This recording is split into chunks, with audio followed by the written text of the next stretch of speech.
تو جناب رقیہ کے لیے امام صادق علیہ السلام نے شہید کا لفظ استعمال کیا ہے۔ یہیں سے ہم یہ کہہ سکتے ہیں کہ جو مخالفین تسلیم نہیں کرتے جناب سیدہ صلوات اللہ علیہ کے لیے، ساتھ امام نے کہا انہا صدیقۃ شہیدہ، جناب زہرا صلوات اللہ علیہ صدیقہ ہیں، شہیدہ ہمارے لیے تو کنفرم ہے، لیکن جو نہیں مانتے ان کے لیے اس طرح کے فقرے دلیل ہیں کہ اگر کسی آدمی کو ایسا مار دیا جائے کہ جو پھر جہاں بلب نہ ہو سکے، جہاں بلب ہو جائے نہ ہو سکے، جہاں بلب ہو جائے، پیاس لگی ہو، پانی اس کو نہ پلایا جائے، کھانا اسے نہ دیا جائے، یا کوئی ہڈی وغیرہ توڑ دی جائے اور وہ انسان مر جائے تو وہ شہید ہے۔ بہرحال جناب رسول خدا صلی اللہ علیہ وآلہ وسلم کے معتبر اصحاب میں سے سعد ابن معاذ نام سنا ہوگا آپ نے۔ جب یہ اس دنیا سے رخصت ہو گئے، چھٹے امام دو بات ذکر کر رہے ہیں، اس کے بعد جو سوال انہوں نے کیا اس کا جواب سنیے گا۔ کیا کہ مومنین میں سے کم ایسے مومنین ہیں جو فشار قبر سے بچ پاتے ہیں۔ پھر امام اس مطلب کو ذکر کرتے ہوئے بحث ذہن میں رہے کہ والدین کے بارے میں ہے، کہتے ہیں کہ سعد ابن معاذ رسول خدا کے مجاہد صحابی تھے۔ ان کی ماں اس وقت زندہ تھیں جب ان کی رحلت ہو گئی، اور خود رسول اسلام ان کے جنازے میں شریک ہوئے، تشییع جنازہ کی۔ تشییع جنازہ کرنے کے ساتھ ساتھ پیغمبر نے خود فرمایا کہ 70,000 فرشتے، کتنے؟ 70,000 فرشتے جناب سعد کے جنازے میں شریک ہوئے ہیں۔ ان کی ماں نے جب یہ سب منظر دیکھا کہ میرے بیٹے کے جنازے میں رسول خدا ظاہراً ننگے پہن شریک ہوئے تھے اور یہ سب بیان کیا، تو جنت کی بشارت دینے لگیں میرے اپنے بیٹے کو۔ انہوں نے پیغمبر نے کہا کہ حتمی جنت نہ کریے اپنے اولاد کے لیے، ان کو فشار قبر ہوگا۔ یہ نہیں کہا جہنم میں جائیں گے، ساتھ کے لیے کہا ان کو فشار قبر ہوگا۔ تو لوگ چونکے کہ رسول کا صحابی، رسول خدا اسے غسل و کفن دینے میں شریک ہو رہے ہیں، تشییع جنازہ کر رہے ہیں، اور اس کے لیے یہ کہہ رہے ہیں کہ پیغمبر اس کو جو ہے کیا ہوگا؟ فشار قبر ہوگا۔ صحابی ہونا، مومن ہونا، متقی پرہیزگار ہونا فشار قبر سے بچا نہیں سکتا۔ وہ چیزیں جن سے فشار قبر ہو سکتا ہے ان سے ہم کو پرہیز کرنا ہے، جیسے کھڑے ہو کر کے ظاہراً پیشاب کرنا، یا پانی ٹھہرے ہوئے پانی میں پیشاب کرنا، یا حالت نجاست میں زیادہ رہنا، ان سب سے بھی فشار ہوتا ہے، اور بھی چیزیں بتائی گئی ہیں۔ تو دو چیز میں نے آپ کے سامنے اس طرح سے ذکر کی، ایک اچھی طریقے سے رکوع کرنے والا فشار قبر سے محفوظ رہتا ہے، اور یہاں پہ سعد کے بارے میں کیا کہا رسول اسلام نے کہ انہیں فشار قبر ہوگا۔ جب پوچھا گیا کہ اللہ کے رسول کیوں فشار قبر ہوگا، تو آپ نے بتایا کہ کیوں، یہ اپنے اہل و عیال کے ساتھ بد اخلاق تھے، بہت زیادہ اچھا اخلاق نہیں تھا، ڈانٹ ڈپٹنا، بیوی بچوں کو مارنا بلا وجہ، یہ سب جو بھی اب ان کی حالت رہی ہو یہ اس میں نہیں معلوم، لیکن اس طرح سے ذکر ہوا ہے۔ یہ امام صادق علیہ السلام دونوں باتیں ذکر کرنے کے بعد آپ فرماتے ہیں کہ جس وقت جناب رقیہ کا جنازہ بقیع پہنچا جہاں دفن کرنا تھا، اور رسول اسلام کے جو بھی اصحاب سے تھے، رسول اسلام نے میت کو سنبھالا، قبر میں اتاری گئیں، راستے میں متوجہ رہیں، راستے میں عثمان کی بیوی تھی نا، ساتھ میں وہ بھی ہے، رسول خدا نے اس کو محروم کر دیا تشییع جنازہ سے بھی، قبر میں دفن کرنے سے بھی، اسماء افہام تلقین پڑھنے سے بھی، مٹی دینے سے بھی محروم کر دیا۔ کس کو؟ عثمان کو۔ جانتے ہیں کیوں؟ شوہر ہے، مسلمان ہے، بعد میں خلیفہ سوم بنے گا ملعون، لیکن رسول خدا نے اسے جناب رقیہ کی تشییع جنازہ میں، دفن و کفن میں، لحد میں اتارنے اور اسماء افہام پڑھنے وغیرہ وغیرہ سے محروم کیا، مٹی دینے سے محروم کر دیا۔ جانتے ہیں کیوں؟ کیونکہ وہ بدبخت جناب رقیہ کا شہید کرنے والا، اور شہید کرنے کے ساتھ ساتھ وہ حالت نجاست میں تھا، اور ساتھ میں جو ہے تشییع جنازہ میں شریک ہوا۔ وہ حالت نجاست شرعی طریقے سے ہوئی تھی، لیکن حالت نجاست میں تھا۔ پیغمبر نے کہا، اعلان کیا جب جنازہ لے کر کے چلے کہ جو بھی حالت نجاست میں ہے میری بیٹی کے جنازے میں شریک نہ ہو، واپس چلا جائے۔ ایک مرتبہ کہا، کوئی سنوائی نہیں، دوسری مرتبہ کہا، کوئی سنوائی نہیں، تیسری مرتبہ کہا کہ اب میں اس کا نام لے لوں گا جو حالت نجاست میں چل رہا ہے اور میری بیٹی کے جنازے میں شریک ہے، وہ سیدھے نکل جائے، چلا جائے۔ کہ اتنے میں یہ پیٹ پکڑے ہوئے، کون؟ عثمان شوہر، پیٹ پکڑے ہوئے رسول خدا کے پاس ہے، اے اللہ کے رسول میرا پیٹ میں بہت درد ہے، ایٹھن ہو رہی ہے، یہ ہو رہا وہ ہو رہا، خوب بہانہ کیا، اور اس کے بعد مجھے اجازت دے دیں کہ میں واپس چلا جاؤں۔ اور پھر اس بہانے سے وہ جنازے سے اس سے پہلے کہ نام لیا جاتا بھاگ نکلا۔ تو پکڑ تو لیا گیا نا، ہم تو جان گئے نا کہ یہ کون جو تھا جس کو پیغمبر یہ کہہ رہے تھے کہ جو حالت نجاست میں ہے وہ جنازے میں شریک نہ ہو۔ ایک بات یہاں پہ اور، اس سے یہ پتہ چلتا ہے کہ تشییع جنازہ میں طہارت کے ساتھ جانا چاہیے، باوضو نہیں، الگ بات ہے، طہارت ہونی چاہیے۔ طہارت سے مراد کیا ہے؟ نجاست معنوی، کہ آپ کو مثلا غسل کرنے کی ضرورت ہو اور اس میں جنازے میں شریک ہو، یہ ٹھیک نہیں ہے۔ اس روایت سے ایک مطلب یہ نکلتا ہے کہ جنازے میں شریک ہونے والے مومنین کو چاہیے کہ حالت طہارت میں جنازے میں شریک ہوں، بھلے ہی وضو نہ کیے ہوں، وضو نہ کیے ہوں چلے گا، لیکن حالت نجاست جس پر غسل کی ذمہ داری بنتی ہے اس حالت میں نہیں جانا چاہیے، اور پیغمبر نے اس لیے منع کیا۔ تو وہ بدبخت بہرحال اس بہانے سے پیٹ پکڑ کر کے آیا اور پھر جو ہے جنازے سے نکل گیا، یعنی نہ تشییع جنازہ کرنے دیا رسول خدا نے، اور نہ جو ہے کیا نام ہے دفن و کفن میں مٹی دینے میں شریک ہو پایا۔ امام فرماتے ہیں کہ جب جناب رقیہ شہید ہو گئیں اور ان کے دفن کرنے کی باری آئی تو رسول خدا قبر کے قریب پہنچے ایک دم۔ ایک روایت جو ہم نے پڑھی تھی اس سے پہلے مصباح النور والے درس میں، مجھے یاد ہے کہ اس میں تھا کہ رسول خدا قبر میں اترے تھے، لیکن یہ جو روایت ہے وہ بتا رہے کہ نہیں، جناب سیدہ صلوات اللہ علیہا جنازے میں شریک ہوئی تھیں، اپنی بہن کے، ربیبہ تھیں، خالہ زاد بہن تھیں، جناب سیدہ صلوات اللہ علیہا جنازے میں شریک ہوئیں اور شوہر شریک نہیں ہو پایا، وجہ میں نے آپ کے سامنے بیان کی۔ اور آپ اس وقت رو رہی تھیں، قطرات اشک جناب سیدہ کے قبر میں گر رہے تھے، تو رسول خدا نے ہاتھ کا سہارا لیا، اپنے ہاتھوں میں جناب سیدہ کے آنسوؤں کو روکا اور پھر جو ہے چہرے پوچھا۔ توجہ سنیے کیا ہوا کہ جناب سیدہ بھی موجود تھیں جنازے میں، یعنی خواتین بھی جنازے میں پردے کے ساتھ تمام شرائط کے تحت شریک ہو سکتی ہیں، منع کیا گیا بعض روایتوں میں لیکن حرام نہیں ہے، شریک ہو سکتی ہیں، حتیٰ قبر میں اتر سکتی ہیں، اترتی رہی ہیں، بعض کلپ آپ نے دیکھی ہوگی۔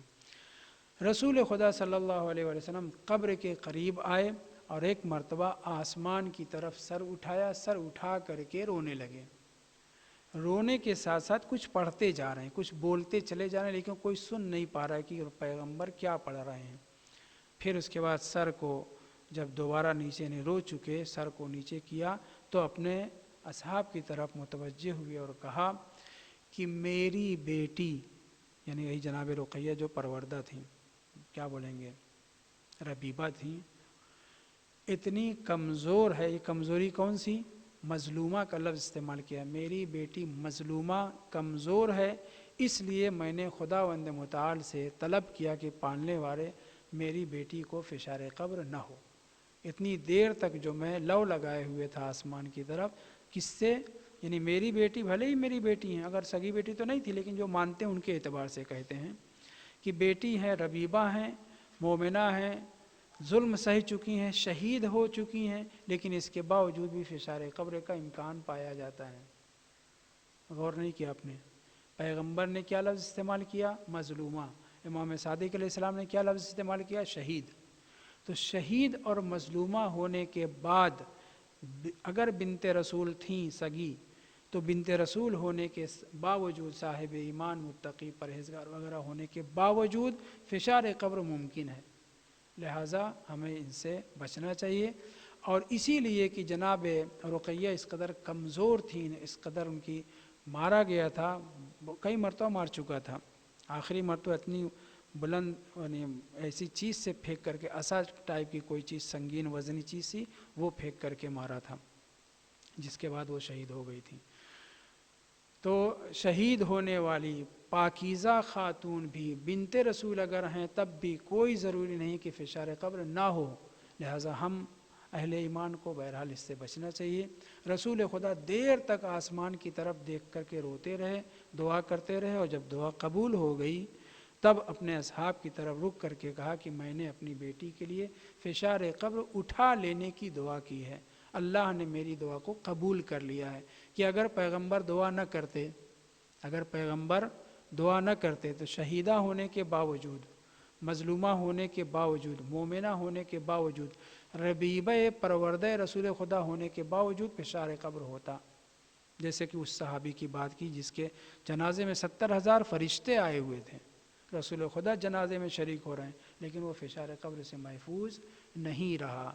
دوبارہ سنیے کہ چھٹے امام نے صاف لفظوں میں کہا ہے کہ کم ایسے مومنین ہیں جو فشار قبر سے محفوظ رہتے ہیں، اور پھر اس واقعے کو نقل کیا جو جناب رقیہ والا میں نے آپ کے سامنے ذکر کیا۔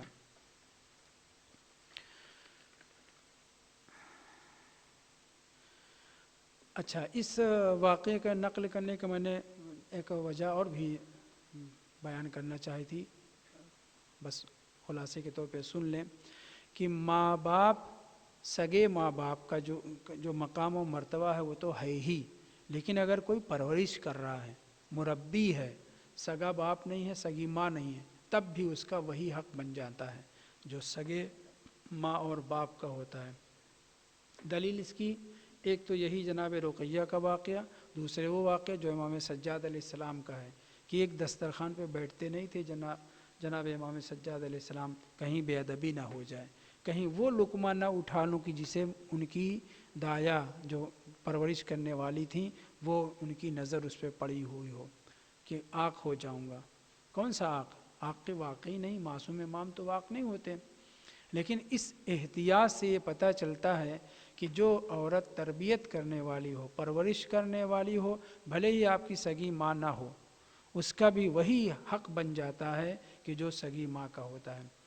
اور خالہ کے لیے تو بیان کیا جا چکا ہے بمنزلۃ الام، خالہ جو ہے بھلے ہی پرورش آپ کی نہ کرے، وہ ماں کے مانند ہے، اس کا مقام و مرتبہ ماں کی مانند ہے۔ وہ روایت میں آپ کے سامنے بیان کر چکا ہوں، کوئی شخص آیا تھا، اپنے بچیوں کو زندہ دفن کر چکا تھا، گناہ بہت سے کر چکے تھے، معافی تلافی کے لیے پیغمبر کی خدمت میں آیا تھا۔ پیغمبر نے کہا تیرے ماں ہے؟ کہا نہیں، ماں تو نہیں ہے۔ پیغمبر نے کہا اگر ماں ہوتی تو تیرے لیے گناہوں کی بخشش آسان ہو جاتی۔ پھر پوچھا کہ تیرے خالہ ہے؟ کہا ہاں خالہ ہے۔ کہا جاؤ اس کی ماں کی طرح سے بالکل خدمت کرو تو تمہارے گناہ کی تلافی ہو سکتی ہے۔ توجہ، تو خالہ بمنزلِ ماں ہے، بھلے ہی اس کا تربیت میں ہمارے ہاتھ نہ ہو، ماں کے مانند ہے، درجہ ماں کا دیا گیا ہے۔ اسی طرح سے ساس کو بھی ماں کا درجہ دیا گیا ہے، اور وہ جو بھی پرورش کرنے والا ہو آپ کا تو اس کا بھی ایسے ہی حق بنتا ہے۔ پیغمبر اسلام امام سجاد علیہ السلام نے آشکار کر دیا کہ کنیز تھی امام حسین السلام کی، ان کے حوالے کیا تھا امام سجاد کو جب چھوٹے سے تھے، اور انہوں نے پالا پوسا بڑا کیا، تو ان کا اسی طرح سے خیال رکھتے تھے امام سجاد علیہ السلام جیسے اپنے سگی ماں کا رکھتے اگر زندہ ہوتی۔ ہاں، تو یہ میں کہہ رہا تھا کہ جناب رقیہ ہم تو سگی بیٹی نہیں مانتے، لیکن جن کے نزدیک سگی بیٹی تھیں تو ان کے لیے باپ اور بیٹی کا رشتہ ہو گیا، اور پرورش کے اعتبار سے ان کا وہ حق بنتا ہے۔ لیکن اگر یہ سگی بیٹی نہیں تھیں، پروردہ تھیں، ربیبہ تھیں، تو ان کے لیے پیغمبر اسلام نے یہ اہتمام کیا، جنازے میں شریک ہوئے، دعا کی، فشار قبر سے بچنے وغیرہ کے لیے۔ ایک روایت سنا کر کے آپ کی زحمت تمام کروں۔ میدان محشر میں جہنم اور جنت دکھائی نہیں پڑے گی، بہت دور ہوگی، لیکن ایک روایت میں چھٹے امام فرماتے ہیں کہ میدان محشر میں قیامت کے دن خداوند متعال جنت کے اوپر بہت سے غلاف ہیں، آپ پردہ کہہ لیجئے، حجاب کہہ لیجئے، جیسے بہت غلاف ہیں، یعنی پیک ہے ایک دم جنت، دروازے ہیں مختلف، 8 دروازے جنت کے اور 7 دروازے جہنم کے۔ علیہا ملائکۃ غلاظ شداد، 19 فرشتے، بھاری بھرکم فرشتے جہنم کو قابو میں رکھتے ہیں، وہ بھی پیک ہے، اس کا ایک بھی ذرہ برابر بھی اگر سوراخ سوئی کے برابر ہو جائے تو پوری دنیا تباہ و برباد ہو جائے، اتنی گرمی ہے جہنم میں۔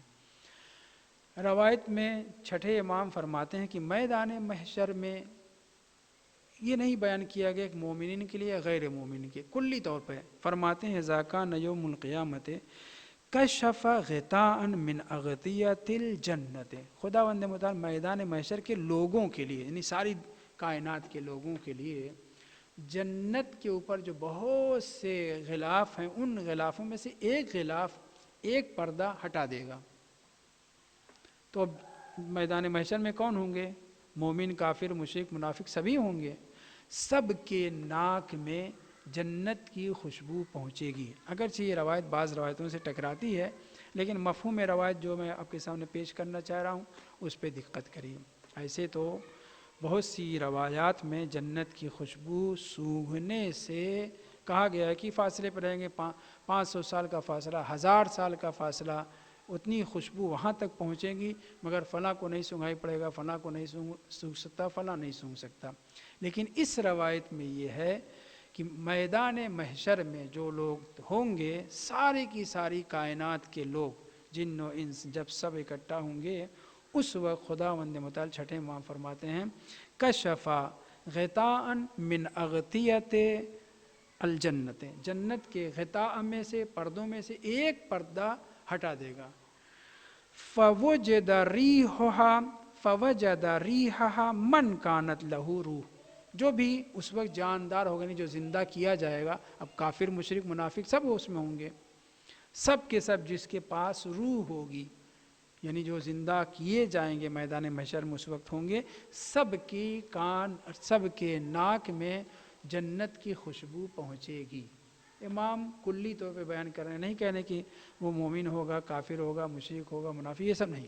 من کانت لہو روح، جس کے بھی جسم میں روح ہوگی، یعنی زندہ کیے جائیں گے سبھی، لم نغادر احدن، کسی کو نہیں چھوڑیں گے، سب کو میدان محشر میں۔ امام فرماتے ہیں کہ فوجد ریحھا، تو اس کی خوشبو کو محسوس کرے گا، من کانت لہ روح، کہاں سے؟ من مسیرت 500 عام، 500 سال کا فاصلہ سفر کیا جائے، 500 سال تک۔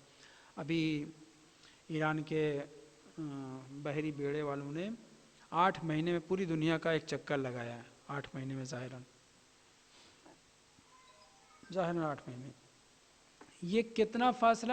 جنت کی خوشبو 500 سال کی مسافت تک پہنچے گی، اور جس کے پاس بھی روح ہوگی وہ سب کے سب سونگیں گے، الا صنفا واحدا، مگر ایک صنف، نہیں بیان کیا جا رہا مشرک، مومن، کافر، منافق، ایک صنف ایسی ہے کہ جس کے ناک میں جنت کی خوشبو نہیں پہنچ پائے گی، الا صنفا واحدا قلت من ہم، راوی کہتا ہے کہ میں نے امام صادق علیہ السلام سے پوچھ رہا وہ کون لوگ ہیں؟